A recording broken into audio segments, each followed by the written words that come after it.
Muy buenos días, bienvenidos a Encuentro con Julio Villagrán, una mañana de miércoles 1 de mayo. Hoy es Día Internacional del Trabajador, de los trabajadores del mundo.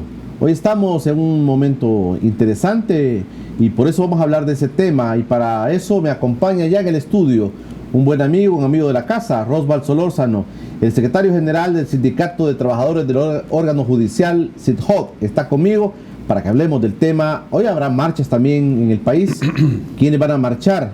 ¿Qué demandas tendrán los trabajadores este día en El Salvador? De eso vamos a platicar con nuestro buen amigo Rosbal. Rosbal, gracias por venir con nosotros. Muchas gracias, don Julio. Un gusto a todos. Deseo a toda la clase trabajadora en este 1 de mayo, pues que reivindicamos la memoria de nuestros mártires, de nuestros luchadores sociales que se nos adelantaron en el camino y los que abrieron el espacio para que podamos estar hoy justamente en este espacio y podamos marchar este día reivindicando las justas demandas de la clase trabajadora. Muchas gracias. Hoy habrá muchas marchas en el país. ¿Ustedes dónde van a estar concentrados, Rosbal? Pues nosotros de aquí salimos corriendo para el Hospital Bloom. De ahí vamos a concentrarnos, nos concentramos la unidad de sindicatos que estamos en resistencia, ¿verdad?, ante las medidas y los proyectos neoliberales que se siguen acechando a la clase trabajadora y al pueblo salvadoreño. Estaremos concentrados en el Hospital Bloom. Desde ahí marcharemos la clase trabajadora. Estamos a un mes de la toma de posesión de un nuevo presidente del país, Rosbal. ¿Ustedes qué perspectivas tienen como sindicatos, como personas que están organizadas? ¿Qué perspectivas tienen ustedes al momento sobre el nuevo presidente de la República? Bueno, debo decir que lo único que tenemos como marco referencial la clase trabajadora en este momento sobre lo que pueda venir con el nuevo gobierno es el Plan Cuscatlán, que lo hemos estudiado de manera íntegra, en su totalidad, y que nos preocupan varias cosas que ahí aparecen en el Plan Cuscatlán, que estamos a la espera de la reunión con el nuevo presidente de la República, el movimiento social organizado, el movimiento sindical organizado. Estamos a la espera de reunión con el presidente para discutir algunos temas fundamentales. De hecho, vale decir que hoy, en esta marcha que va a salir ya entre unos momentos, tenemos 4 temas que reivindicamos, 4 temas principales que reivindicamos como clase trabajadora y que justamente son parte de las cosas que queremos hablar con el nuevo presidente. ¿Cuál va a ser el enlace de la presidencia de la República con los trabajadores? ¿Cuál va a ser el canal de diálogo? ¿Habrá algún espacio para poder concertar, dialogar, poder encontrarse con la clase trabajadora organizada para discutir muchos temas que hay pendientes en la agenda? ¿Cuál va a ser la actitud del nuevo presidente? Pero en el tema, digamos, del canal de comunicación, Rosbal, ¿cuál ha sido en los últimos años ese canal? Bueno, vale decir que desde el 2009, la llegada del expresidente Mauricio Funes, se fundó allí una mesa de diálogo laboral, pero quiero decir que fue una mesa que no tuvo mayor incidencia y mayor protagonismo con las organizaciones sindicales porque de forma inmediata fuimos invitados todos. Pero fue esa la invitación a todos y posteriormente un grupo selecto de sindicatos o dirigentes sindicales son los que quedaron en esa mesa. Empezó a discutirse un tema que hoy por hoy está discutiéndose fuertemente, que es el tema de la ley de la función pública y que hoy le han dado en llamar ley del servicio público desde el gobierno de Mauricio Funes.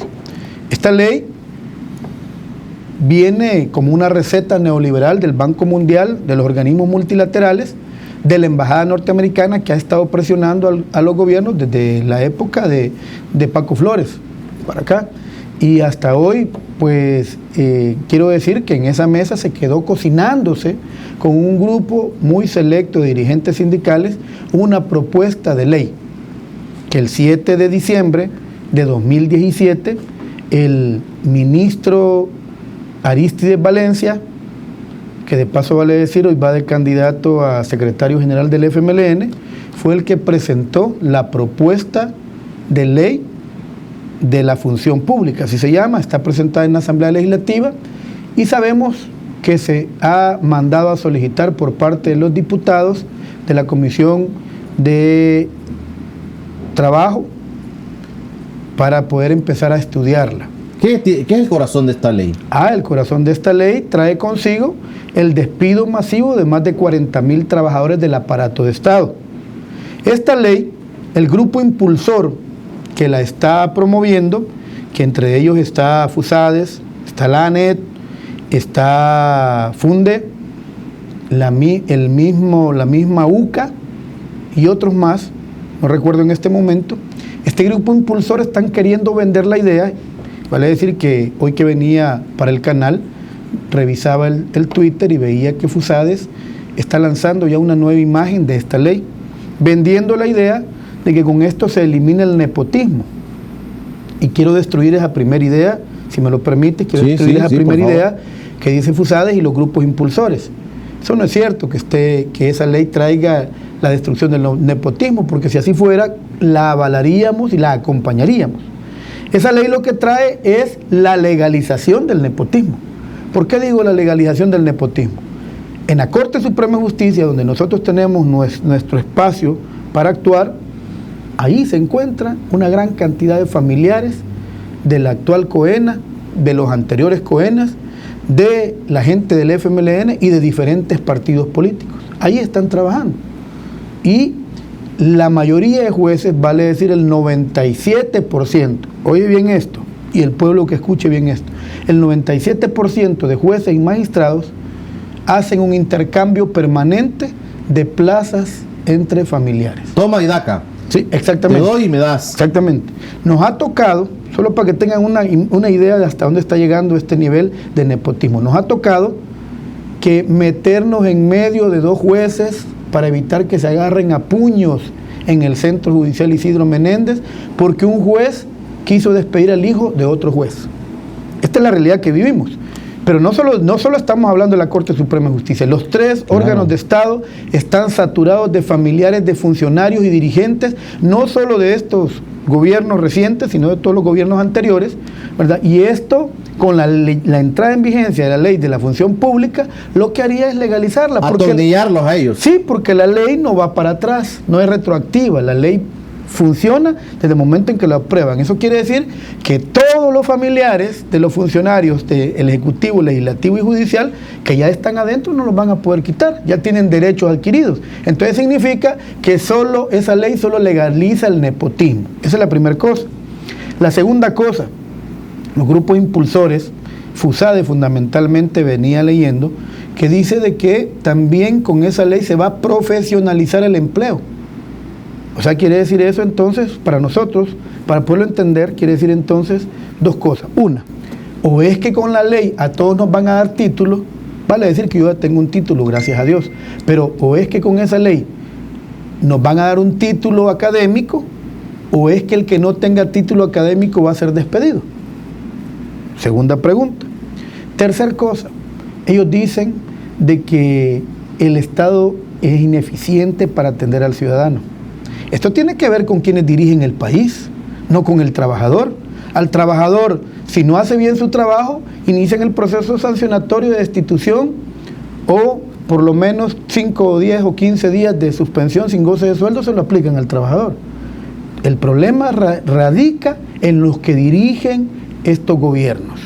Son ellos los que tienen que empezar por profesionalizarse, que ya no puede seguir siendo la misma historia de que por cherocracia. Claro. Y son ellos los que han llevado los parientes. Exactamente. Entonces, ¿de qué se están quejando? Ahora la pita se quiere romper por lo más delgadito. ¿Quién? El trabajador. Despido de 40,000 trabajadores del aparato de Estado. Eso es lo que trae la ley del servicio público. Pero mira, Roswell, pero también hay una crítica muy fuerte que se dice, sobre todo en los gobiernos del FMLN, se ha hecho una crítica muy fuerte al decir que han metido a una buena parte de su militancia como trabajadores públicos y que inclusive los han pasado de contrato, los han pasado a plazas fijas. ¿Es esto así, Roswell? Es que esa es una doble moral de la gente que lo dice. Porque ahora se fijan que el FMLN ha hecho eso. Por supuesto que lo han hecho. Eso no nos cabe la menor duda. Por supuesto que lo han hecho. Pero ¿por qué no dicen eso también del Partido Arena? Se ha hecho lo mismo. También del partido PDC. Es que cada quien cuando llega a su gobierno lleva sus cuotas de amistades o de arreglos o las que le anduvieron ayudando a hacer la campaña. Eso es lo que hacen. Ahora yo me pregunto, ¿verdad?, si el señor Nayib Bukele va a replicar lo mismo. Él ha ofrecido que eso no va a ser así, pero estamos a punto, a un mes prácticamente, de poder ver qué es lo que va a pasar con el señor Nayib Bukele y su gobierno. Si va a ser un gobierno de cherocracia o en realidad va a haber un gobierno de meritocracia. Entonces, habrá que ver, ¿verdad? Pero yo entiendo que esto ha sido la tónica de todos los gobiernos. Todos los gobiernos que han pasado por el Ejecutivo han hecho esto, lo mismo. Entonces yo, cuando digo que es doble moral, no es que estoy diciendo que esté bueno que lo haya hecho el FMLN. Lo que estoy diciendo es que qué extraño que hoy solo los ojos están puestos solo en el FMLN. Y tampoco estoy defendiendo el FMLN porque no lo debió haber hecho. Y creo que parte de su gran debacle y su gran derrota electoral tiene que ver con este tipo de actitudes y decisiones que se suponía ofrecieron que iban a hacer cambios importantes en el quehacer de la cosa pública. Vamos a ir platicando, Roswell. Estás hablando sobre la propuesta de ley de servicio público. Que es una de las reivindicaciones. Que es una de las reivindicaciones. Pero nos faltan varias. Tu camisa también dice mucho de lo que ustedes están demandando. Claro. Vamos a platicar en el siguiente bloque sobre el tema de la situación de salarios de los empleados, del tema de las pensiones de los empleados, que espera a los empleados en este nuevo quinquenio que comienza el 1 de junio. Ya regresamos. Estás viendo Encuentro con Julio Villagrán. Estamos de regreso en Encuentro con Julio Villagrán esta mañana de miércoles 1 de mayo, Día de los Trabajadores, Día Internacional de los Trabajadores. Y para hablar de eso está conmigo el secretario general del Sindicato de Trabajadores del órgano judicial, Roswell Solórzano. Está conmigo y ha traído una camisa muy vistosa.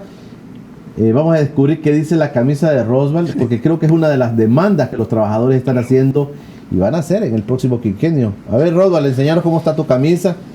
Bueno, esta es la camisa que va a lucir el sindicato CITOC hoy en esta marcha, o justamente en breves minutos estaremos mostrando.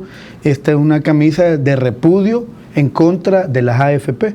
Es básicamente la réplica de lo que los compañeros trabajadores chilenos y el pueblo chileno está desarrollando justamente ahora también allá en Chile, ¿verdad? En repudio, claro repudio al robo del siglo que han hecho las AFP contra el pueblo. Vamos a hablar un poquito del tema de las pensiones, cómo se ha manejado. Se llegó inclusive a decir que en estos periodos del FMLN, el FMLN no avaló, no aprobó una ley para las pensiones que favorecía a los trabajadores. Y se dice que vamos realmente para atrás en el tema de la defensa de la vida de las personas que se jubilan, Roswell. Sí, por supuesto que sí, así es, definitivamente. Y tristemente esperábamos más de los gobiernos del FMLN. Y vuelvo a repetir, lamentablemente, ojalá aprendan de sus errores, ¿verdad? Nosotros esperábamos que con la llegada del FMLN se volviera a retroceder en el tema de la privatización del tema de pensiones, o sea, el sistema previsional de la clase trabajadora. ¿Y qué pasó? Lejos de encontrar un eco en el partido FMLN, ¿qué es lo que encontramos al final? Quiero contar que en una marcha del 1 de mayo a nosotros se nos dijo por parte del gobierno que debíamos de presentar una alternativa, una propuesta alternativa que resolviera a nuestro criterio el tema de las pensiones. Y presentamos la propuesta un 1 de mayo al señor presidente de la República actual, al profesor Salvador Sánchez Serén. En la tarima del 1 de mayo le entregamos la propuesta de la creación del Instituto Autónomo de Previsión Social, revirtiendo la privatización de las pensiones, planteando en este Instituto Autónomo de Previsión Social varias cosas. Una de ellas es que los dueños del dinero, que somos los trabajadores, jamás hemos sido tomados en cuenta a la administración previsional. Esa es una de las primeras cosas. Segundo, que ya no podemos confiar ni en la empresa privada ni en el gobierno. Entonces estamos demandando y seguimos demandando y seguiremos demandando el día de hoy la nacionalización de las pensiones y la creación del Instituto Autónomo Previsional. ¿Qué contenía y sigue conteniendo esa demanda de la clase trabajadora. Primero, revertir la privatización. 2, nacionalizarla. 3, crear el Instituto Autónomo de Previsión Social, que estuviera conformado por una junta directiva creada por 3 miembros de la empresa privada, 3 miembros del gobierno y 7 de los trabajadores, para garantizar que si de repente se junta la empresa privada y el gobierno, hacen 6 votos y los trabajadores hacen 7. Tú me vas a preguntar, ¿y si se vende un trabajador? Pues sí, ya eso uno no lo puede prever, pero... Ya pasó en el salario mínimo. Claro, por supuesto, pero uno no lo puede prever, pero nosotros estamos generando las condiciones para tener presencia a los trabajadores y saber qué se hace con el dinero de nuestras pensiones. Rodman, yo quiero aprovechar, tú conoces mucho de este tema. ¿Cuál es el drama de las pensiones de los salvadoreños en este momento? Contanos, por favor. Bueno. ¿Cuál es el drama? ¿Qué situación viven las personas que se jubilan, que se les da una pensión? ¿Cuál es ese drama? Aunque es una pequeña porción de la población, para decir la verdad, que recibe esta jubilación. Si fuera una jubilación, digamos, más general, ¿verdad?, fuera otra cosa, pero... Que eso buscamos en el Instituto Autónomo Provisional, que también la gente, los empleados por cuenta propia, trabajadores por cuenta propia, ya sea taxistas, ya sea vendedores que le llaman vendedores de la calle, que son empleados por cuenta propia, también entren al sistema previsional. Claro. Pero el drama, Julio, a mí me ha tocado que llorar con compañeros y compañeras trabajadores en nuestro local sindical, en nuestro local de la federación, cuando nuestros compañeros y compañeras trabajadoras dicen, muchos de ellos por enfermedad, ya cumplieron la edad, ya tienen el tiempo de servicio y además están muy, muy enfermos. Ellos buscan la AFP para poder conseguir el cálculo de tiempo para pensionarse. Encontraba una señora que ella ganaba $1,025. Y eso es uno de los salarios, digamos, en el aparato de Estado, de los mejores salarios que hay, en el promedio. Y esta compañera llegó con la tensión alta, llorando, descompensada, contándonos que había ido a la AFP y le habían dicho que habían 2 opciones. Una, que por esos $1,025 que ella ganaba mensualmente durante todo ese montón de años, ella tenía derecho a 2 opciones. Una, o quería $270 para poderse jubilar de por vida lo que le faltaba de vivir, o le podían dar 340 solo por 10 años. Esa fue la propuesta que le hizo la AFP. Pueblo, imagínense ustedes qué va a hacer una pobre mujer que gana $1,025 en la actualidad y que la mandan a su casa con $270. ¿Y este cálculo es la ley? Eso es lo que la nueva reforma de pensiones que en el 2017, en octubre de 2017 entró en vigencia. El regalo que toda la clase política de todos los partidos políticos le hicieron a los trabajadores. Partidos políticos. Todos los partidos, es que no se escapa nadie. ¿Y el FMLN por qué votó? Pues no, habría que preguntarle a ellos, porque yo intenté preguntarle a la señora Lorena Peña y me salió bien enojada diciéndome que yo era desagradecido, que no sabía la gran cantidad de noches que se había desvelado para cumplirle a los trabajadores. No sé qué le cumplió, porque en realidad para nosotros esa fue la estocada final. O sea, el golpe más profundo, más grave que le pudo generar el FMLN a los trabajadores. Bueno, yo te voy a hacer una pregunta. Y yo he estado cuestionándome quién va a desfilar el 1 de mayo, quién va a desfilar este día. Y yo le decía a algunos amigos, todas las organizaciones, los sindicatos, casi siempre uno dice, bueno, el FMLN los acompaña, va con ellos. Y ha sido la historia de los últimos años, ha sido la historia de la izquierda, ha sido la historia de este país. ¿Esto es así ahora? No es así. Quiero decir que honor a quien honor merece, y hay que reconocerlo. El FMLN a través de la historia fue aliado natural de las organizaciones sindicales. La guerra misma. Mi padre fue asesinado en la guerra por ser dirigente sindical del glorioso STIS.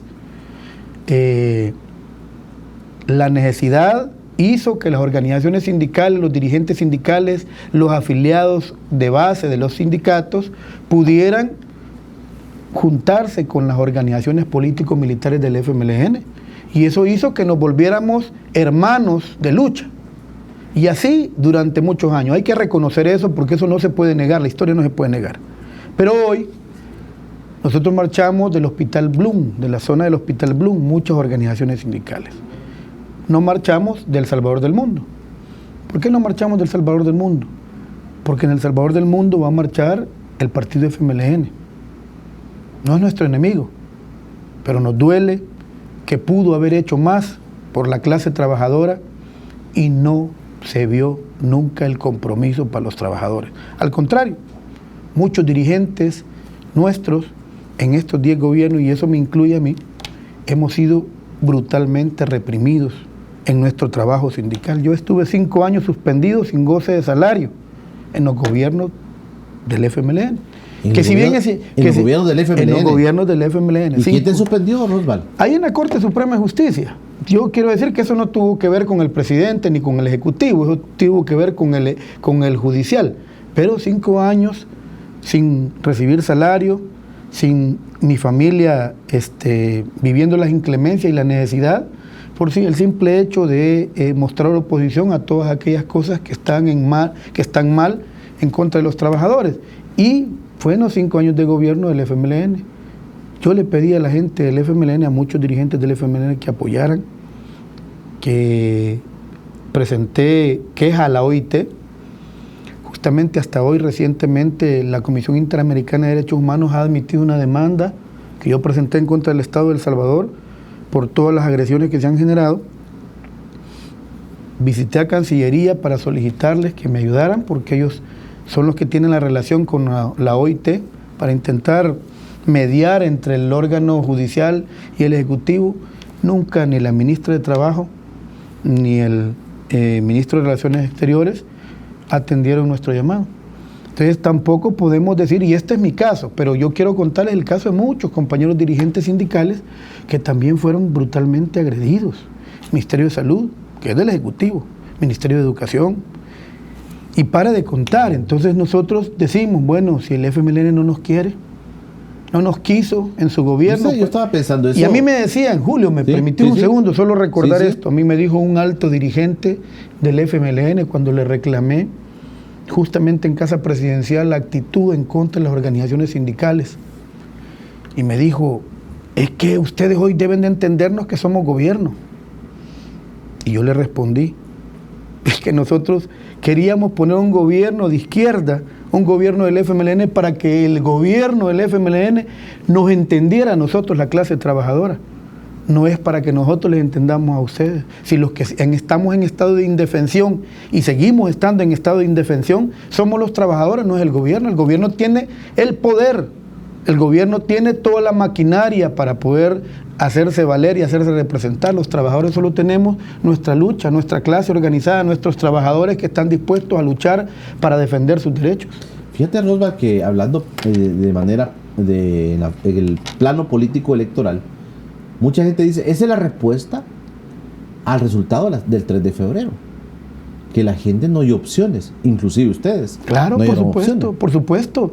Estamos ahora complicados, estamos jodidos porque la respuesta al 3 de febrero justamente es esa. O sea, lo que yo te estoy diciendo es el acumulado. Ahora me van a decir a mí, dirigentes del FMLN, ¿y por qué estás diciendo eso? Porque es la verdad, hombre.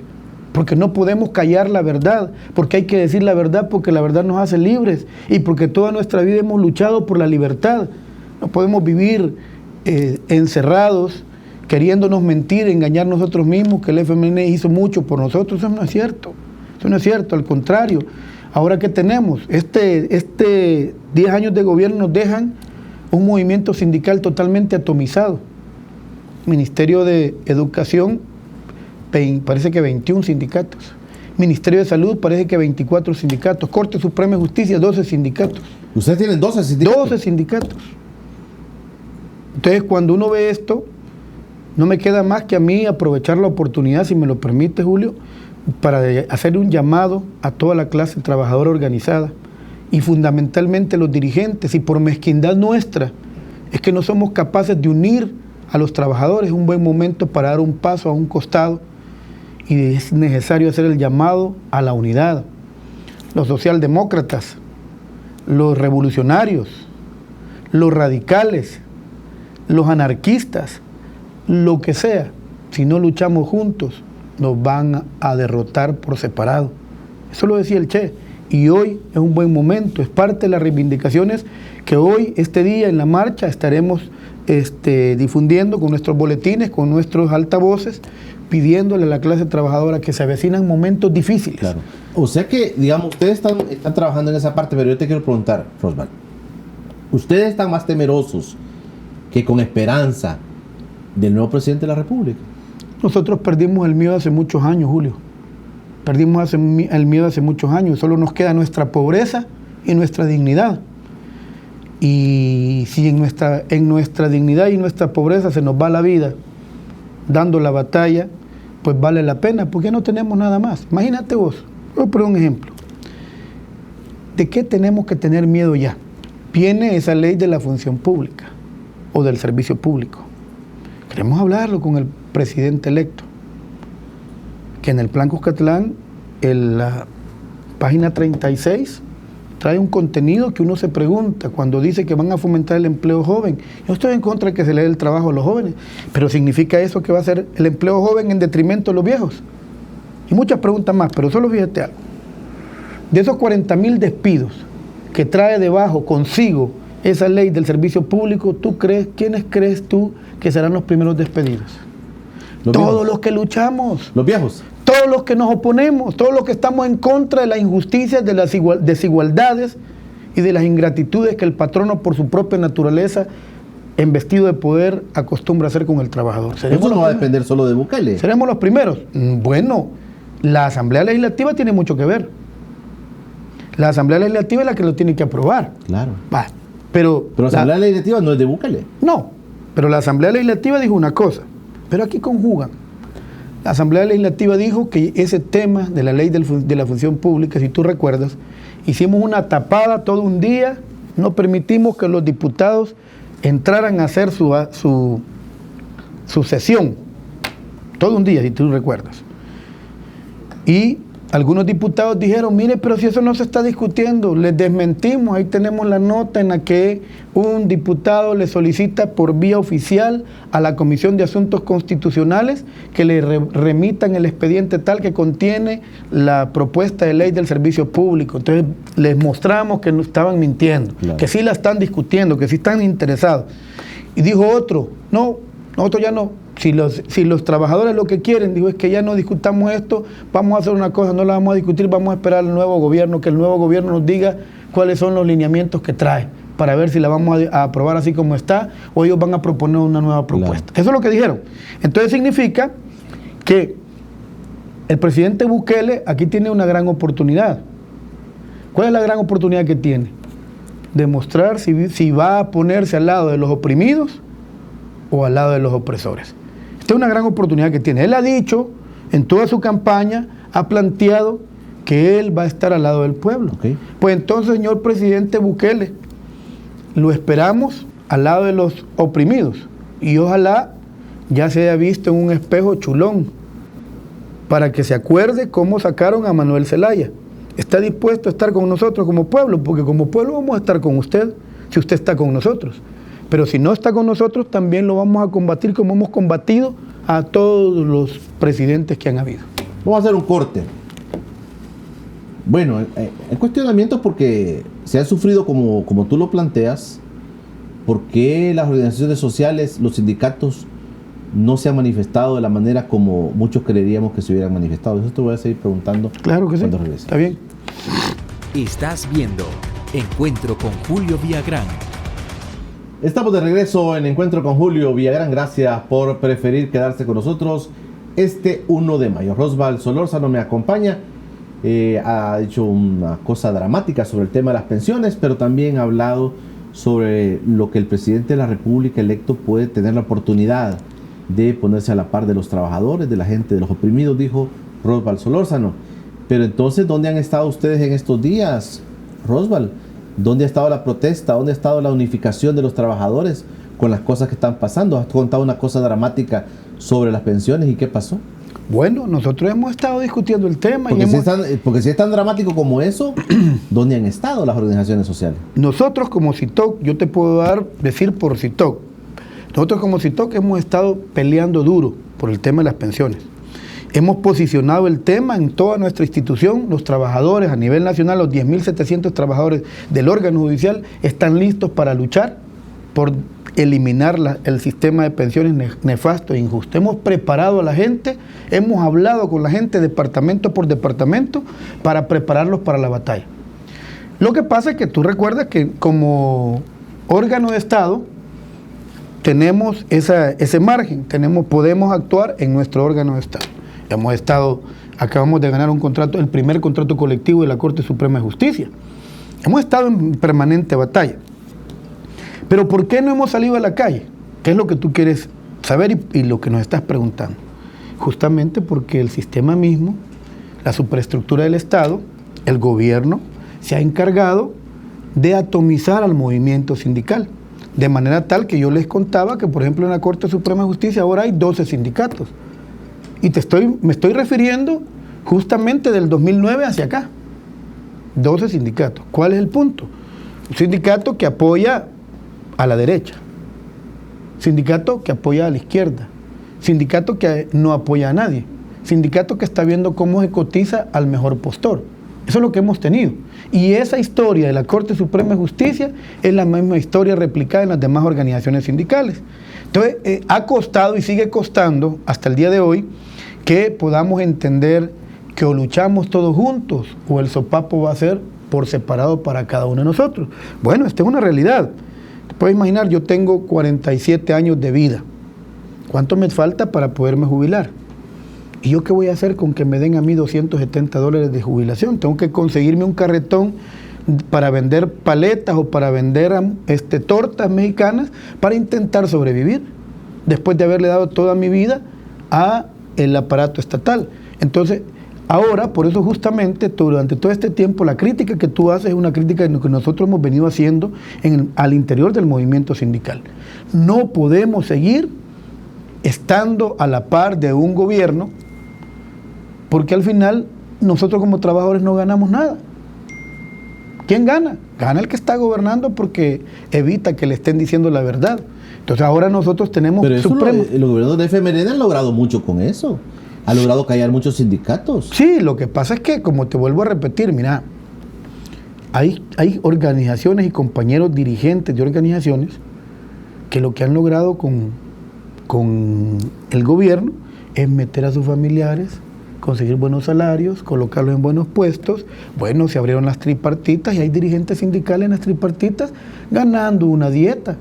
Entonces eso le ha permitido que, bueno, estoy recibiendo una dádiva, un beneficio, se me olvida la razón de ser de mi organización. O van sus hijos becados, dice. O van sus hijos becados, que por cierto hay muchos, ¿verdad? Entonces, este tipo de cuestiones son las que han hecho que muchos compañeros, como la naturaleza del ser humano y además la idiosincrasia del salvadoreño es así, lamentablemente esto es lo que hace que el trabajador pierda la confianza en una organización sindical, y eso es lo que hace que muchas veces el trabajador, especialmente el trabajador joven, no quiere organizarse, claro, porque dice, claro, bueno, si yo lo que veo es que el dirigente sindical lo que está haciendo es para sobrevivir para él y para sus propios intereses, claro, no para la colectividad. Entonces debemos de superar, por eso la URSS, con la que vamos a marchar hoy, voy a hacerle un poquito de propaganda, Julio, la Unión de Refundación y Resistencia. No de República Soviética. No.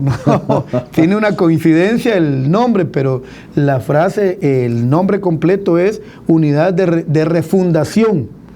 Ojo a esto, Refundación y Resistencia Sindical Salvadoreña. Así se llama, URSS. Okay. Unidad de Refundación y Resistencia Sindical Salvadoreña. Tiene un alto contenido porque lleva implícita dos palabras importantes. Una es la refundación. Necesitamos refundar el movimiento sindical a la brevedad posible. Cambiar esas malas prácticas, esos malos paradigmas que los trabajadores están acostumbrados a ver de sus dirigentes. No podemos hacer de la organización sindical un coto de casa o un medio para vivir, claro, como dirigente, ¿verdad? Y además mantenernos en resistencia ante las políticas y el embate neoliberal. Te quiero plantear otro drama. La lucha por el salario mínimo, Osvaldo, se sigue diciendo el salario mínimo de los trabajadores, cómo ha costado subirle los centavos a los trabajadores. Inclusive se hablaba de las propuestas que ANEP presentó en su momento, de que eran prácticamente 48 centavos. 48 centavos, eran unas monedas las de aumento. Sí. ¿Cómo ven esto del salario mínimo, Rosval? Por supuesto que nosotros, cuando se hizo el cambio en la tripartita del salario mínimo, pues hubo una gran batalla y hubo una gran victoria del movimiento sindical. Derrotamos a todos aquellos señores que decían que representaban a los trabajadores. Un señor de apellido Huiza, Miguelón. Que eran los representantes de los trabajadores en ese orden. Ellos decían que eran representantes de los trabajadores, a Soriano, que eran los que dicen que representaban a los trabajadores, pero la realidad es y quiere seguir siendo que esta gente anda en un bolsón lleno de sellos y un montón de siglas. Y a la hora de decir que representan a los trabajadores, lo que hacen es sacar una página y colocar los sellos de cada una de las organizaciones a las que dicen que representan. Bueno, este señor Soriano dirigió una organización de trabajadores, dice él, de trabajadores que se llamó Contradefop hace poco, para lograr la reforma de pensiones que iba a beneficiar a los trabajadores. Esta es la reforma que benefició a los trabajadores, la que nos tiene tan jodidos como estamos. Esta clase de gente es la que tenía secuestrada todas las tripartitas y están a punto de volver a regresar si lo permitimos. En la del salario mínimo, ellos eran complacientes con la ANET, y entonces ellos ni siquiera levantaban la voz, ni se sabía quiénes eran los que estaban ahí representando a los trabajadores, porque a ellos lo que les interesaban eran sus prebendas personales y no representar dignamente a los trabajadores. Entonces resulta que ahora se le logró dar vuelta. Yo participé en el movimiento en el que logramos sacar a esta gente de ahí y colocamos a otros dirigentes, pero en realidad en aquel momento nosotros creímos que era una victoria, pero hoy estamos preocupados, porque ¿qué se ha logrado? $50 más. O sea, de $250 pasar a $300. Esto no es profundizar con la gran desigualdad que hay del capitalista que lo tiene todo a cambio de un salario miserable para el trabajador. Porque $300 en estos dorados tiempos, yo quisiera ver a Jorge Dabú, que tanto habla tonterías, o a los mismos de la ANET, que ellos se vayan a vivir a donde vivimos nosotros los pobres y que intenten vivir un mes con $300 a ver si lo logran. Entonces ahora, ¿qué es lo que demandamos? Demandamos que el Consejo Nacional del Salario Mínimo pueda proponer inmediatamente un aumento al salario mínimo, como mínimo en este momento $100 más, que por lo menos los trabajadores tengan para el próximo año $100 más de incremento en su salario mínimo, y que por supuesto, presidente Bukele, no sirve de nada que se le aumente al salario mínimo si no se detiene la especulación, si no se detiene la inflación, y eso lo puede hacer perfectamente el gobierno si de verdad va a estar con los pobres, si de verdad tiene interés de estar con la clase oprimida, pues debe tomar en cuenta esto. Primero, el salario mínimo debe de subir. Ojalá eso no choque, no impacte entre que usted es un empresario, pero también es el presidente de los salvadoreños y le ofreció a los salvadoreños que va a estar con la clase más desprotegida. Entonces significa que nosotros demandamos que por lo menos en este primer impulso $100 más de aumento al salario mínimo, y que se detenga, el Ministerio de Economía detenga la inflación, porque no sirve de nada que se vayan $100 más para el bolsillo de la clase trabajadora en el Consejo Nacional del Salario Mínimo, pero si suben el costo de la vida, no va a servir de nada. Entonces yo creo que es importante. Y estoy hablando de un primer empujón, porque los $50, digamos que en realidad ni siquiera hicieron el más mínimo efecto. En esto también el Ministerio de Trabajo es un ente vital para tratar estos temas. Es que la tripartita del Consejo Nacional del Salario Mínimo es la siguiente. El Ministerio de Trabajo tiene allí sus representantes, pero ellos sirven como árbitro. Así debe de ser, sirven como árbitro. Y es la empresa privada con los trabajadores los que deben de discutir con formalidad y con seriedad el salario mínimo de los trabajadores. Claro, la empresa privada llega con una gran verborrea a querer convencer a los trabajadores, no, es que mire, si usted le sube $1 más, entonces el costo de la producción se va a incrementar. Sí, pero perdónenme, no mientan. Yo, por ejemplo, veía hace unos años que la revista Forbes decía que entre los empresarios más millonarios de Latinoamérica estaba, por ejemplo, Félix Alfredo Cristiani. Y decía que este señor, cada 4 meses, él recibe una ganancia de todas sus empresas de 300 millones al año. Perdón, cada 4 meses. Él recibe 300 millones.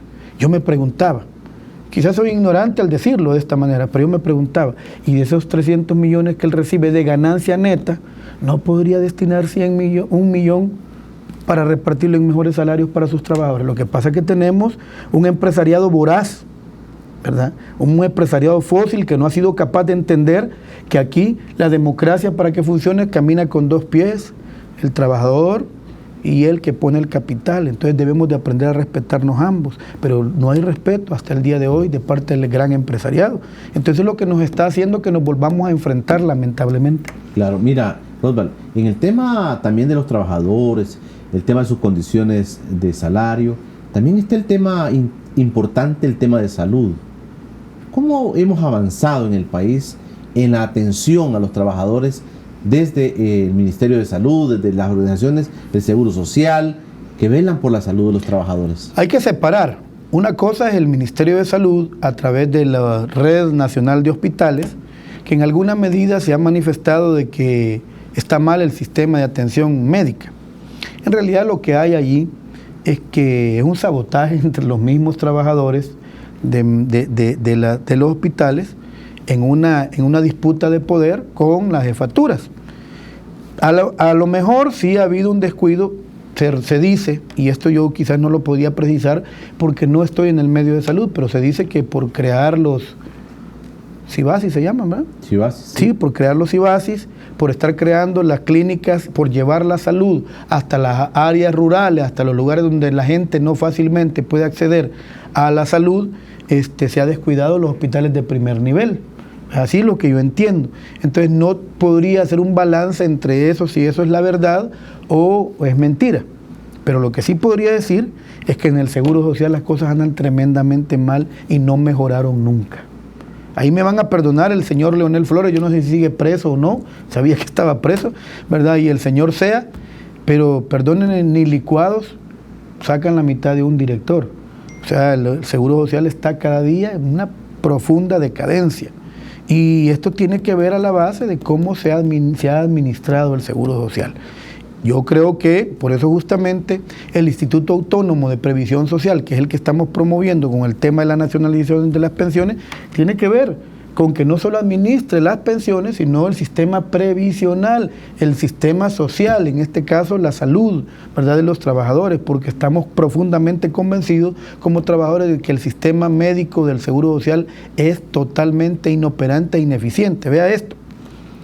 Una de las cosas importantes para los trabajadores, solo hay 12 médicos de medicina del trabajo a nivel nacional que certifican si un médico está mal de salud y debe ser cambiado de un lugar o debe ser declarado inhábil para trabajar. Solo son 12 médicos a nivel nacional, por lo menos hace un año solo habían 12. Espero que todavía siguen estando los 12. Entonces yo me pregunto, si este es un servicio vital para los trabajadores, ¿por qué no se incrementan los médicos del trabajo? ¿Por qué no se incrementa medicina del trabajo? Vamos a hacer el último corte, Rosval. ¿Qué otras demandas van a presentar los trabajadores en la marcha de este 1 de mayo en El Salvador? Nos queda un par de demandas. A regresar, las vamos a conocer. Estás viendo Encuentro con Julio Villagrán. Estamos ya en el último bloque de Encuentro con Julio Villagrán. Gracias por quedarse con nosotros. Rosval Solórzano, el secretario general del Sindicato de los Trabajadores del órgano judicial, me acompaña esta mañana. ¿Qué otras demandas tienen planteadas para este día, Rosval? Bueno, las 4 demandas ya hablamos de mucha esencia, ahora veamos qué más hay. Las 4 demandas reivindicativas, que serán las que estarán hoy, este día, presentes, son: ustedes, pueblo salvadoreño, deben saber que bajo la mesa se viene cocinando desde hace bastante tiempo el aumento de un 2% al IVA. Entonces nosotros vamos en las mantas centrales, va a haber mantas que digan no al aumento del 2% al IVA. ¿Y quién dice esto? No, esto no es que lo digan, es que ayer nada menos, ayer por la tarde, estuvo reunido los organismos multilaterales aquí en el país. Dentro de ellos, el Banco Interamericano de Desarrollo. Y ellos, junto a la Embajada Norteamericana, son los que le están presionando. Entiendo que la presión ahora va ya para el nuevo presidente, de que se haga una reforma fiscal profunda. Porque la Chequemax, la tarjeta de crédito del gobierno, topó. Ya topó. Entonces ya, ¿cuál es la reforma fiscal que ellos están planteando? Una es precisamente la implementación de la ley de la función pública para despedir a 40,000 trabajadores, porque el chicle de la planilla del Estado ya no da para más. No es culpa de los trabajadores, pero ellos se quieren ensañar a los trabajadores. Y la otra es el aumento al IVA de un 2% para hacerlo llegar al 15%. Entonces, tenemos claro los trabajadores que eso se está discutiendo. No sabemos si el presidente Bukele va a sucumbir ante la presión de los organismos multilaterales, de la Embajada Norteamericana, que nos llamó poderosamente la atención la forma en la que el presidente Bukele se ha dirigido al gobierno de los Estados Unidos. Nosotros le aplaudimos que se dirija al pueblo de los Estados Unidos, que ahí con mucho gusto, pero con el gobierno de los Estados Unidos no nos suena muy bien. La segunda demanda que también nosotros vamos a reivindicar hoy en nuestra marcha es la no privatización del agua. Y cuando decimos esto, es que le queremos decir al pueblo. Los señores diputados dicen que decidieron retroceder los 14 artículos que ya habían discutido y habían aprobado, retrocederlos y volver a cero. Pero también dijo algo la ley de privatización, o sea, la diputada Marta Evelyn Batres, parece que se llama, de Arena, dijo: volvemos a cero porque en este momento no hay condiciones. Nos dejó clarito qué quería decir. Ahorita están bravos los sindicalistas, ahorita están bravos la Universidad Nacional, ahorita está bravo el pueblo. Pero cuando logremos bajar la efervescencia de la bravura del pueblo, ese será un momento óptimo para poder volver a nacionalizar el agua. Y cuando ellos dicen no, y no vamos a privatizar el agua, claro, un río o un pozo no lo pueden agarrar y vendérselo a un fulano, pero la administración sí. Entonces nosotros en la marcha central de hoy también vamos a reivindicar la no privatización del agua, ¿verdad? Y vuelvo a repetir también no a la ley del servicio público, que ya lo hablamos bastante, sí. Y el tema de las pensiones, el Instituto de Previsión Autónomo de Previsión Social. Y por supuesto la última cosa que estamos haciendo el llamado hoy, compañeros de todas las organizaciones sindicales, de la que sea, si en el pasado hemos tenido diferencias, de la razón que sea y por la razón que sea, estamos haciendo el llamado a la unidad. Moros y cristianos nos esperan momentos amargos y difíciles. A este pueblo le esperan momentos amargos y difíciles. Y lo digo por una razón. Si el presidente Bukele decide estar al lado de nosotros, del pueblo, de la clase oprimida, no va a ser fácil. Va a haber que prepararnos para estar en las calles defendiendo lo que vayamos conquistando. Pero si se le ocurre al presidente Bukele mentirnos y irse para el otro lado, va a ser aún más difícil. Ahora, claro, este pueblo ha demostrado a través de la historia que de peores hemos salido. Podemos salir adelante, pero unidos. Entonces yo hago el llamado en nombre de todos los compañeros y compañeras de la URSS, que las diferencias que hayan habido, pongámoslos en el saco del olvido e intentemos caminar con las coincidencias.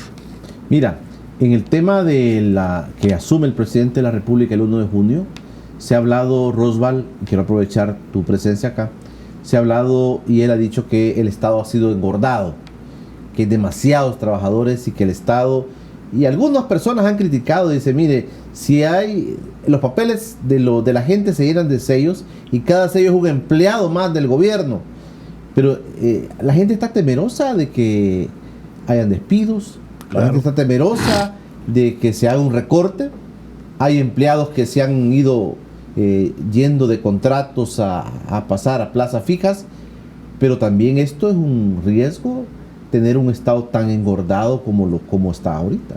Claro, por supuesto, pero yo le recuerdo al presidente Bukele que el trabajador busca trabajo y no es su culpa la forma en la que lo consiga. Es la culpa de los que dirigen este país, los que han venido dirigiendo históricamente este país. Y es necesario discutir esos temas, presidente Bukele. Es necesario discutirlo con firmeza, con profundidad y con seriedad.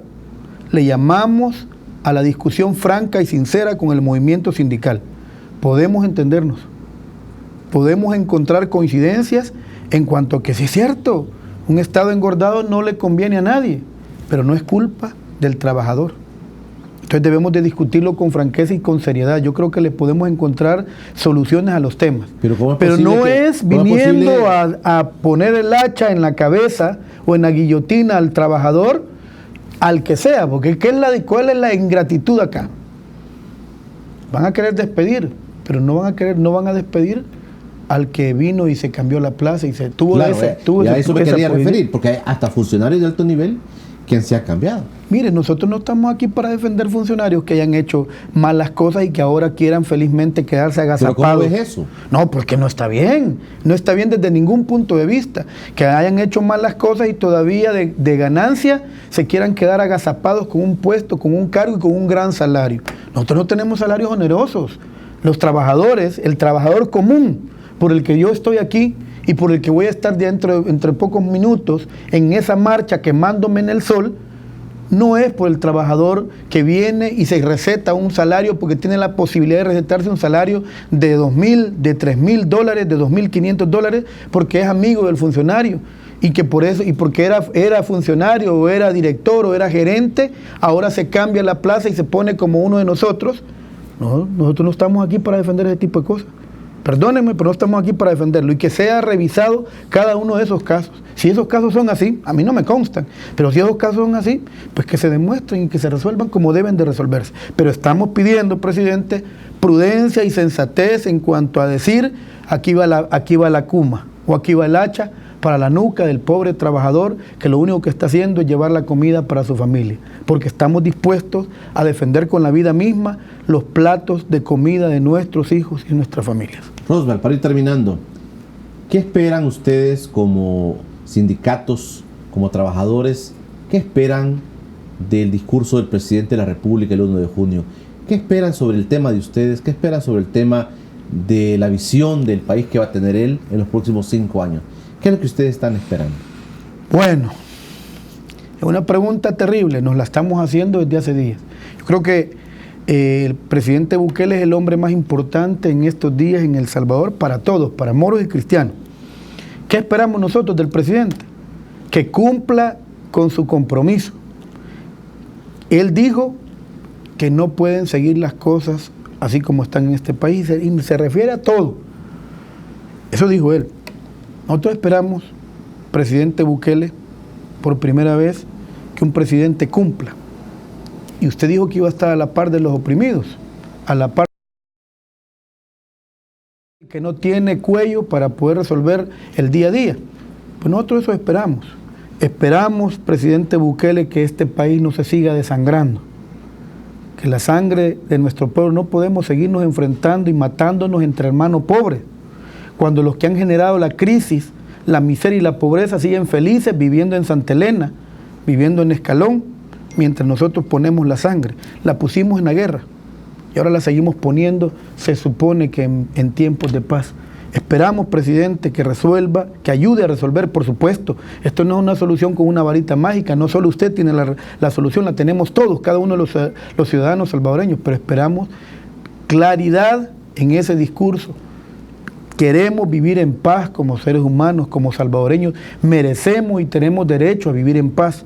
Esperamos señales claras y concretas en ese discurso de cómo se va a actuar con el tema de la delincuencia, de la inseguridad, de cómo se va a actuar con el respeto a los derechos humanos, no solo los derechos humanos laborales, a medio ambiente, cómo se va a actuar en las finanzas del Estado.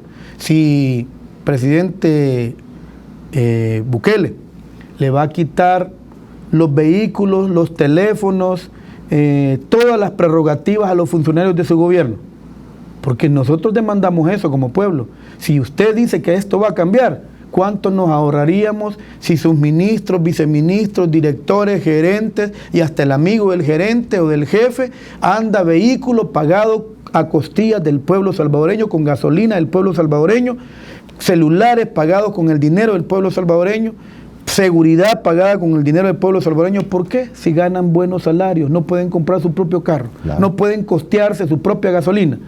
Señor presidente, eso esperamos de usted el día 1 de junio. Roswell, gracias por venir con nosotros. Muchísimas gracias a usted, Julio. Y saludos nuevamente cordiales a toda la clase trabajadora. Es el momento de la unidad. Van a partir desde el Hospital Bloom hacia Plaza Morazán. Plaza Morazán, hasta el centro del San Salvador. Ahí será el discurso de los dirigentes sindicales. No van mezclados con los partidos políticos, dices. No vamos mezclados con partidos políticos. No tenemos por qué. Ok. Y hasta de amarillo vas ahora. Sí, claro, por supuesto, siempre. Este es nuestro color tradicional. No más AFP. No dice. más AFP. Perfecto, Roswell Solórzano, nuestro invitado de esta mañana en Encuentro con Julio Villagrán, en esta mañana de miércoles 1 de mayo. Mañana, jueves 2 de mayo, nos va a acompañar en el estudio la señora embajadora de China en El Salvador, Ou Jin-hong. Ou Jin-hong. La embajadora estará con nosotros y también estará Sun Li, que es el consejero de China en Costa Rica. Ellos dos nos van a acompañar en el estudio mañana jueves. Esa es la propuesta para todos ustedes. Por hoy, pasen todos un feliz día, descansen. Hoy es 1 de mayo, Día de los Trabajadores, y también veamos qué es lo que pasa en el país con las marchas de los trabajadores. Será hasta el día de mañana.